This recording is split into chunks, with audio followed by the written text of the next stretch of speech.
Hey everybody. On February 10th, I had the pleasure of attending the NASA social event at the NASA Ames Research Facility here in Northern California. What you're going to see here is the first of two lightning talks that got our day started.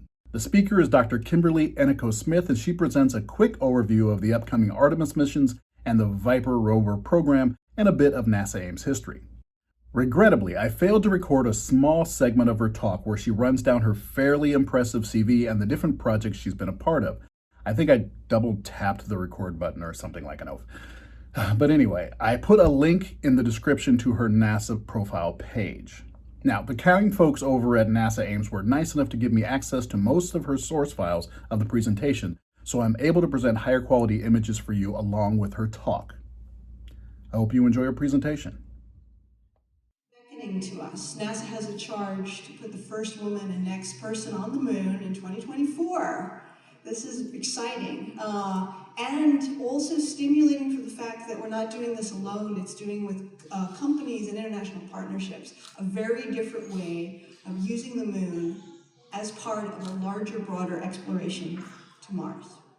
Our whole knowledge of the moon has transformed dramatically in the last decade and a half of the moon.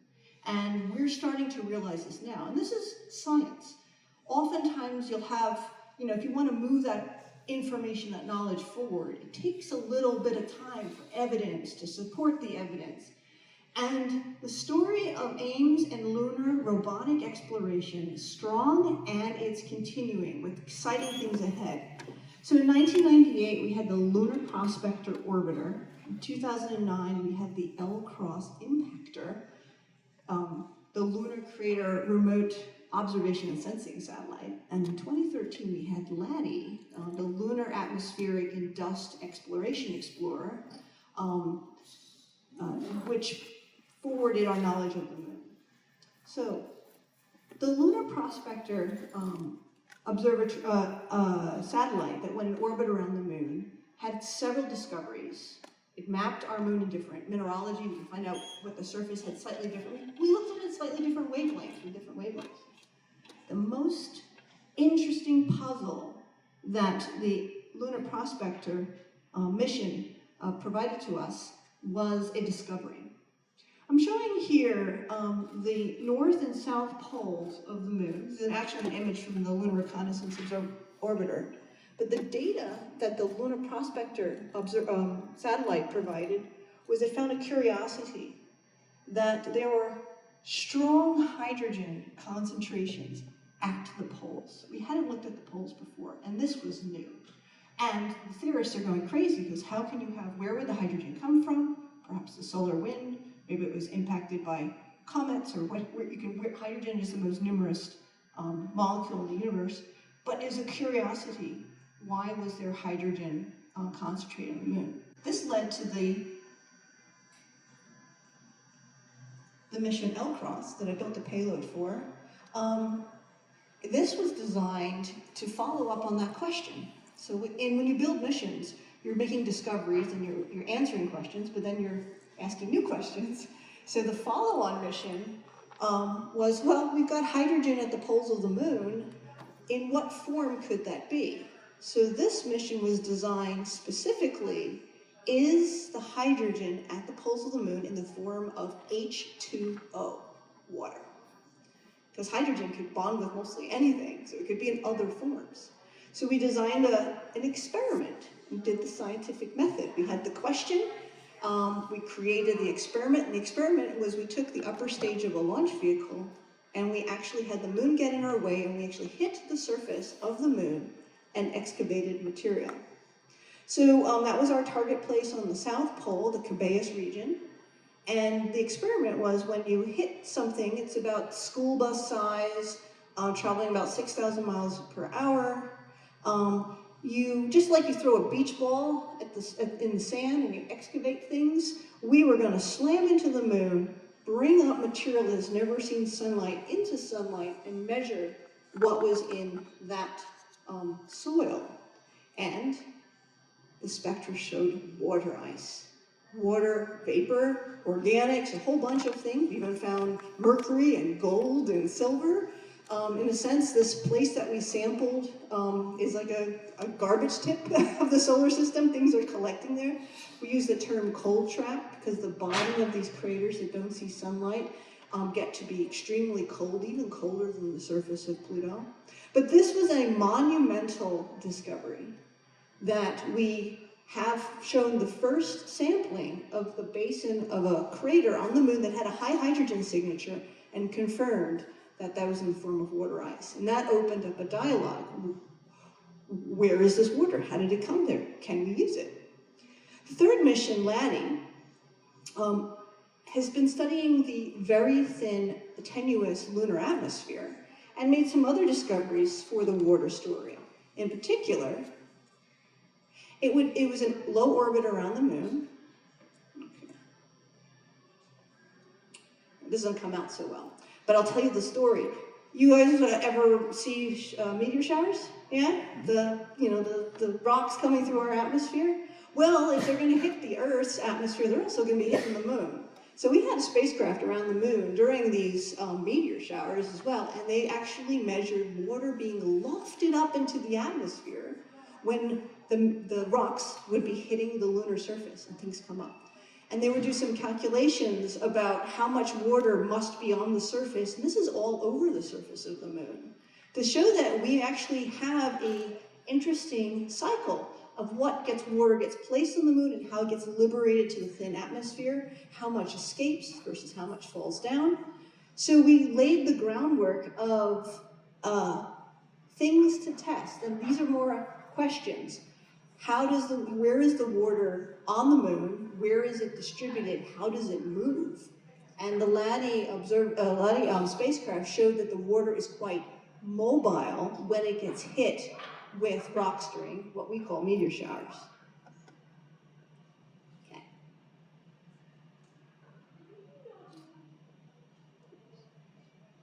Go back one. Oops.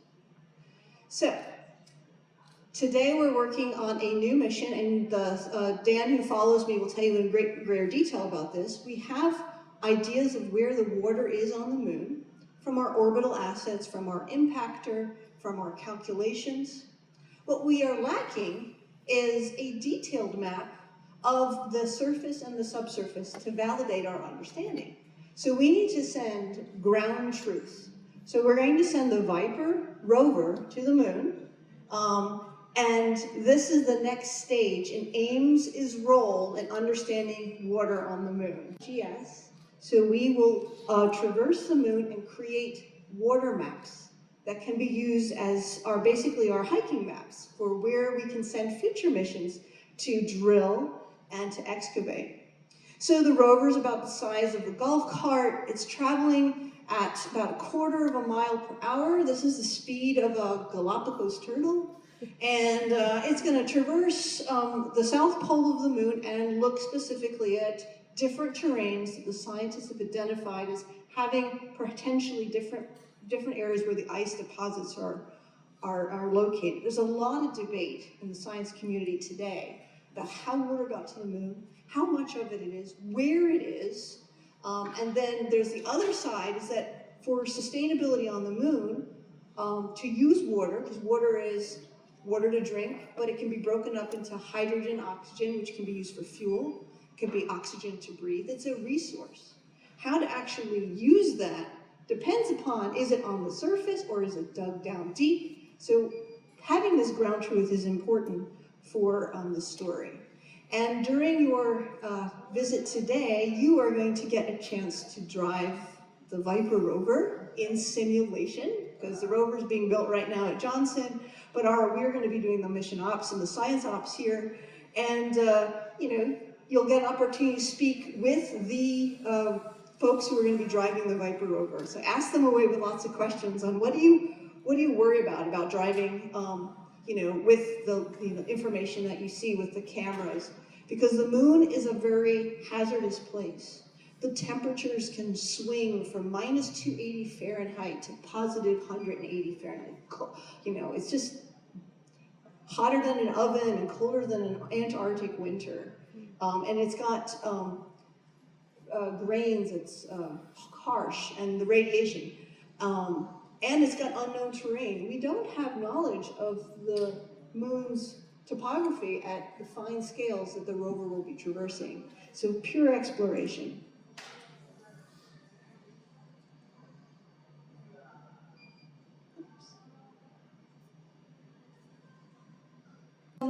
The Administrator Bridenstine mentioned the term Artemis generation. So Artemis, if you know your Greek mythology, is the twin sister of Apollo. So there's a symbolic relationship, a nod and a thank you for the Apollo generation that brought us how we look at the universe today with its engineering and the technology, and for lunar science, those lunar rocks that transformed our knowledge. So Artemis symbolizes a forward to the moon, and Homer called her the torchbearer because she literally lights our way to Mars.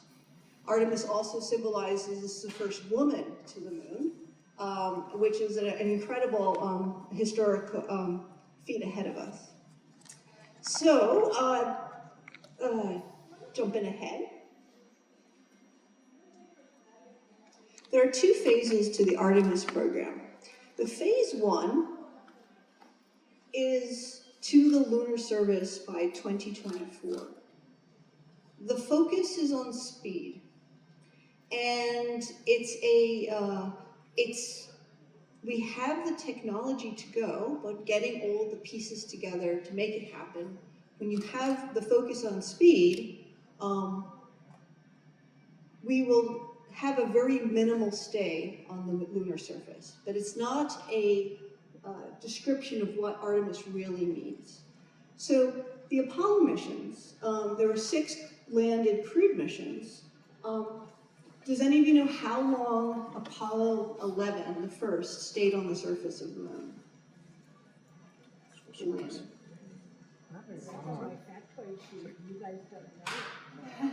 Apollo 11, we just celebrated the 50th anniversary of Armstrong and Aldrin, who were on the surface of the moon, and Michael Collins was up in orbit. They stayed on the LEM itself was on the lunar surface for just 23 hours. However, Buzz Aldrin and Neil Armstrong were only walking on the moon's surface for 2 hours. So on a heavy commute in the Bay Area was the entire duration of our lunar exploration. Now, we got to Apollo 17 in December of 1972. They were on the surface of the moon for 3 days, but their most hours on the surface was around 17 hours spread over 3 days. So our knowledge is so limited from a human presence on another world. And so the early phases of Artemis will have the Artemis 1 is an uncrewed mission to the moon. It's bringing experiments to study things around lunar orbit or in deep space. Artemis 2 will be a lunar orbit. We'll bring a crew to the vicinity of the room and come back, a several-day journey, similar to Apollo in terms of duration. Artemis 3 will be the first landed human mission. It's going to be 2 astronauts and only stay for a couple of days, which is still longer than anything that we've done to date. Exciting thing, what gets me excited about Artemis is phase 2. Which is building the sustainable presence by 2028. We're talking an infrastructure that allows more than 2 astronauts to stay on the lunar surface for weeks to months. This is unheard of. We have no idea how the human body is going to behave or react, or even how we're going to work on the land, because that's the purpose. We're practicing on the moon to lower the risks such that when we're ready to go to Mars, which is much further away, we have the technology know-how to make ourselves sustainable. Because what is sustainable? It's reuse, it's recycling, it's repurposing of materials. You can't bring everything with you. You gotta break the tether to Mother Earth. I mean, right now, love the International Space Station, but we bring our water from Mother Earth to the International Space Station. We have to be able to, on a mission to Mars, where you were a 6 to 9 month journey away, you can't necessarily go back to Mother Earth and get you more supplies. You're gonna need to be self-sufficient. So with the moon being close, the fact that it's got scientific questions yet to be discovered, it's got an opportunity to develop the technology for kilowatt power generation and storage, advanced life support storage, in situ research utilization, that means living off the land, in this case with the water. On Mars, it will also be water, but it'll also be harvesting the CO2 from the Martian atmosphere. So there are things that we can learn on the moon that really ready us for us to be a true interplanetary species. But we need this sustainable presence on the moon with lots of visits to the moon, building upon each other, building upon the knowledge, trying out different techniques. That's what's exciting about Artemis. Okay. So I'll end with how our center today is supporting Artemis program. There's so many, but I had to choose a few. You'll get a wonderful tour of our center, NASA in Silicon Valley, the Ames Research Center. We just celebrated our 80th birthday, which means this center actually, the NASA's only been around for 60 some odd years, so we were actually an NACA Center for Aeronautics prior to the beginning of NASA. It's the second oldest NASA center. Langley is older by a few years. And our many different things that we do in aeronautics and space research and technology.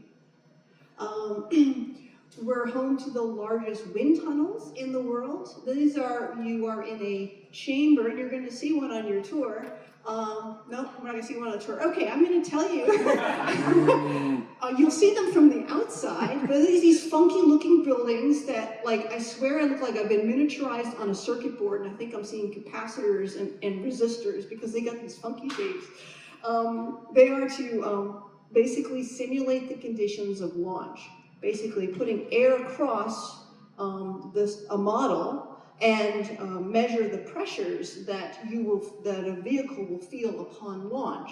So, and also with airplanes as well.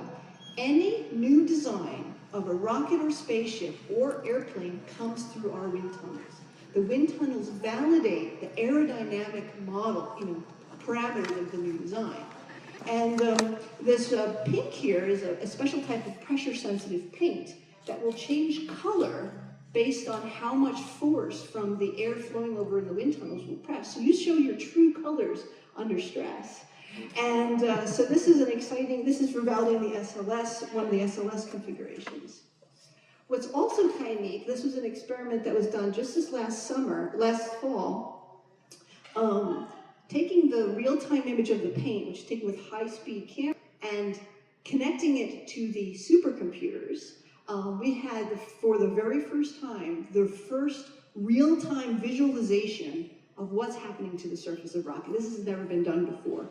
And this gives the aeronautical engineers an opportunity to make changes to their design. Because in the past, they would take pictures of the paint, download it to a computer, and then try to analyze it. This way, they can change the airflow or the pressure or the various parameters of the flow of air and understand how the design is responding. So this is a leap forward in really basic aeronautics research. And I keep on saying research because Ames Research Center is all about research. We are trying to understand how things work. Okay, oops. With all vehicles that are going to leave our atmosphere have to come through our wind tunnels such that we can validate that their design will survive launch, any vehicle that wants to come back to Earth, be it humans coming from the International Space Station, humans coming from Mars, humans coming from the Moon, or even that Mars sample return, anything to come back through our atmosphere goes through our ArcJet facilities. These are furnaces with winds to simulate the temperatures and the flow of air during re-entry through our atmosphere. And so we will understand how a material will take the heat, dissipate the heat, break apart. So these facilities the Ames is a leading center for understanding the material properties and also verifying that you've got your design. And this has a history because the concept of what we call the blunt body, a spacecraft that's kind of round on the bottom, that idea was pioneered here in the 1950s. where with these early testing, that this is a way to dissipate the heat such that the capsule would not break up or melt upon re-entry and therefore keep the occupants inside safe, because other designs were not as effective at dissipating that heat. Work here is also advanced material choice that will be on the capsules. Okay. For the lunar lander, the vertical motion simulator, which you will see today, we are also home to the largest free-flowing motion simulator where you can put a cockpit in of landers, of launches, of aircraft, of rotorcraft, a whole bunch of things, and you can practice how to land or fly. It's a flying flight simulator. For the Artemis program, we have the ability for the different companies who may be building different types of landers to go and test out their design on how to, what displays they should have, how they should get the information, and also allows the astronauts to practice and the astronauts to give some feedback on what could be useful for that human landing system. Because I'm hopeful we're going to have multiple human landing systems. And you're also going to see another cool facility at the center. This is our 20G human-rated centrifuge. Nice. So, how many of you have gone to amusement parks? You ever go on that ride where you get the one that spins around and you're standing like this, and then they take the floor away? Anyone been on that ride? Yeah, crawl like Spider-Man on the wall. Yeah. Spider-Man on the wall. Yeah. That's 3Gs. That's about 3Gs pushing at you. And typically during launch, you're about 2Gs, and then you got about 2Gs upon entry. But having a human-rated centrifuge not only is to understand how you can perform under high G, from a research platform, it is interesting to explore how we would want to make artificial gravity. We do know that living in microgravity on the International Space Station has degraded our bones, have done things to our eyes, made our something with our chromosomes grow. I can't remember what the twin study revealed. The human body changes under microgravity or zero gravity. If you want to have a long duration space mission to Mars, which are months to get there, if there's any way that you could make some sort of artificial gravity, that could help our human biology survive. So there's a lot of basic research on using this facility, not just to test the effects of studying how the human behaves under high G, but also to explore new ways to think about doing artificial gravity. And when it does I think it's like 15 revolutions per minute to give you about 2 Gs. But yeah, if you've ever been to the carnival and have been on the Spider-Man thing, you have experienced what this is capable of doing, and then this can do a lot more. It can go up to about, as I say, it's 20G rated, and they can put humans up to about 12G. The right is another element of Artemis. This is an orbiting space vehicle around the moon. It's fascinating. This is a new way of thinking about deep space exploration. And it's both controversial and exciting, because we've never done this before. We know how to do it. We've put things in orbit around the moon. The neat thing about the Gateway, it's in this highly elliptical, highly inclined orbit that provides constant communication to Earth. So this allows us to keep our communication pathways to Earth. But it can change, it's in an energy state that you can change its orbit very easily without using a lot of fuel. This opens up access to the surface of the moon everywhere. The Apollo missions were all at the equator. That was dictated by the Apollo design. By having a gateway in the architecture, when you launch something from Earth and it goes around Earth and then it goes on a trajectory to the moon, it will rendezvous with the gateway. The gateway will then position it to where it needs to be. So if we want to land at the moon's poles, the gateway will allow us to land there. If we want to go land at the moon's equator or on the far side, the gateway will enable that to happen because it can move its orbit. But the gateway is also going to be human rated, like the space station. So it's different, but yet similar to what we've done before. And so things that Ames is working on specifically for the gateway has that human element in mind. One is I was showing earlier about the bumblebees, the astrobees, these robotic, intelligent assistants. These are currently on the International Space Station. They will monitor the temperature or how the oxygen and CO2 in the atmosphere are doing. They can do some minor repairs. They can go and dock themselves and recharge themselves. It's sort of having a smart assistant. So Ames has been working on these creative, intelligent systems to help humans do their jobs better. Another area where we're working on is advanced life support. This might not look so attractive, but Ames is actually a leader in what to do with waste. So in fact, we've invented a different type of garbage trash compactor that can take all your solid waste and make it into a tiny thing. But this one is wastewater recovery systems and using low power, fully, but thinking ahead for advanced life support systems. Because right now, the way we do it in the International Space Station is we're still tethered to Mother Earth. We really do need to think about how we're going to do with how we're going to recycle our waste and do it in an independent and efficiency so it can be reusing those things. And another area that Ames is a pioneer in is fundamental space biology. This is non-human space biology. We've been flying rodents, fruit flies, earthworms to the space station because at the DNA level, these animals and mollusks and the like those are animals as well, they are very similar to humans, whether it's looking at muscles or how you repair yourselves from DNA, from radiation, or your immune system. So these experiments will be on the Gateway as well, and it's exciting because the Gateway is out around the moon. It's outside this magnetosphere that shields our planet from space radiation. The International Space Station is also protected by that.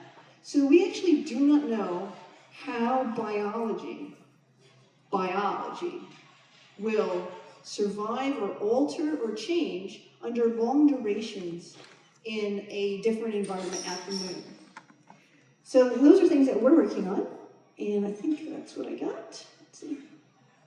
So, in closing, our near-term focus is the moon, but there's exciting questions scientifically to answer.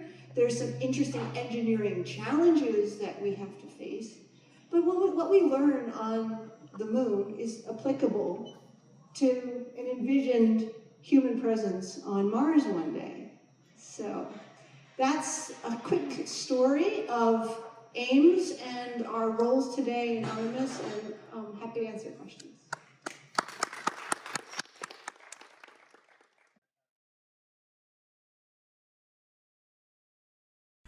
Hey everybody, on February 10th I had the pleasure of attending a NASA, god damn it, right off the bat. Damn. NASA.